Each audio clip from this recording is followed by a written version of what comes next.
Malungkot nga ba or depressing ang buhay dito sa Canada? Um, para sa akin maraming factors 'yan. Hindi lang basta malungkot dahil malungkot ka or naho-homesick ka. I think mga factors na kailangan. Hi everybody! Good morning, good afternoon, and good evening po sa inyong lahat. Nasaan man po kayo ngayon, magandang araw po sa inyo. And si Ayi po ulit ito dito sa Canada. And you are watching I Am sa Canada channel dito sa YouTube. And bago po ang lahat, gusto ko po sana magpasalamat sa mga subscribers ko at sa mga patuloy na nanonood ng mga videos ko. Maraming salamat po sa inyo. Grateful po ako and I really appreciate all of you. So for today, pag-uusapan natin is malungkot nga ba or depressing ang buhay dito sa Canada? Um, para sa akin maraming factors 'yan. Hindi lang basta malungkot dahil malungkot ka or naho-homesick ka. I think mga factors na kailangan natin i-consider diyan is, first of all, malayo tayo sa family. Second is, possible na wala tayong masyado pang kaibigan. Third is, wala tayong trabaho or nawalan tayo ng trabaho, nahihirapan tayong maghanap ng trabaho. You know, yun yung mga factors usually na nako-consider sa pagiging malungkot at saka depressing. Pero I don't think na dito lamang yan sa Canada. I think anywhere else you go, basta bago ka sa isang lugar, I think you're gonna feel the same way. Kasi syempre, nagsisimula ka pa lang, nag-a-adjust ka pa. So, I think normal yung feeling na maho-homesick ka sa simula eh. It's always like that. Lalo na kung wala ka pang masyadong kaibigan. Syempre, maninibago kayo sa simula. Lalo na kung sanay tayo. Kasi tayo mga Pilipino kasi, aminin man natin o hindi, we are very family-oriented. Sanay tayo sa buo. Yung klase ng closeness ng family natin is always very tight, ika nga. So, syempre, pagka nasanay tayo ng ganun, and then malilipat tayo sa ibang lugar para magtrabaho sa ibang lugar, syempre malungkot. Kasi nakasanayan natin yung laging masaya, ika nga. Yung sa atin, konting lang, mga maliliit na bagay, sineselebrate natin, you know. Hindi lang basta birthdays, graduations, any little occasions, tinatry natin i-celebrate with family. So, syempre, it's a big difference.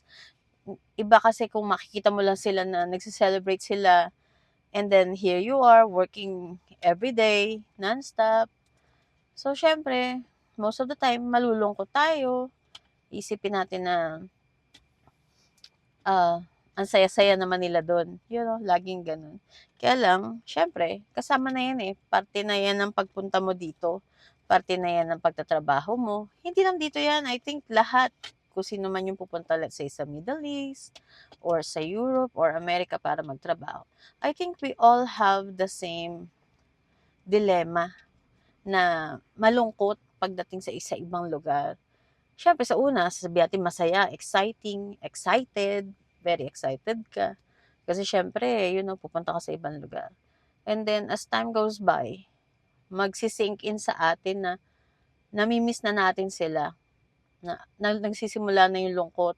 So, I think ganun yun.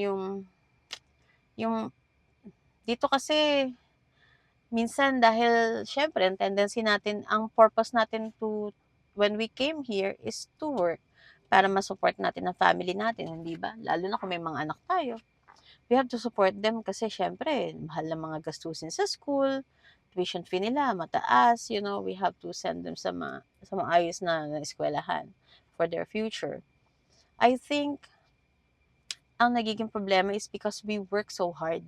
Parang we work non-stop na hindi na natin, or dahil sa nalulungkot tayo, kaya nagtatrabaho na lang tayo all the time para makalimutan natin ang lungkot, Pero kung minsan kasi hindi natin napapansin na because we work so much na napapagod na rin yung katawan natin na emotionally and physically nabu-burnout na pala tayo. So, I think yun ang isang problema kaya na-e-end up na life is too depressing. Plus, don't forget na ang weather dito, depressing talaga lalo na kung winter kasi syempre maiksi lang yung araw. Mas matagal ang dilim. Medyo minsan 4:00 pa lang ng hapon pagka bandang December, January, February, 4:00, 5:00 madilim na.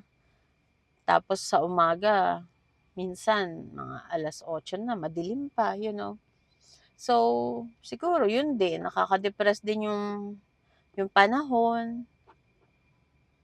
Plus, eto napansin ko lang naman lalo na nung bago pa ako 'no, medyo nasanay kasi tayo sa Pilipinas na ang way kasi ng I don't know, maybe ako lang 'to or you know, some of my friends.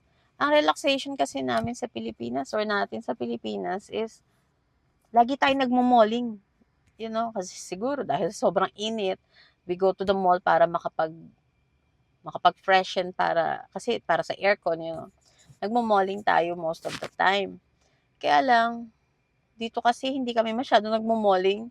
First of all, siguro una is because the mall here, mga shopping center, they close very early. Saturday, Sunday until Wednesday. Usually sarado na ang mga shopping center ng mga bandang 5:00. Max ng 6:00. Thursday, Friday lang talaga extended until 9:00. So, yun lang yung time mo para makapag-malling, ganun. Kasi usually, trabaho ka. Matapos ng trabaho mo, 5:00 rin. Saan ka pa pupunta, you know? Pero, later on, na-realize ko na hindi lang pala malling ang pwede nating maging vice to de-stress ourselves, you know? Para ma-refresh, ika nga. I think it's also a good thing to go to the park,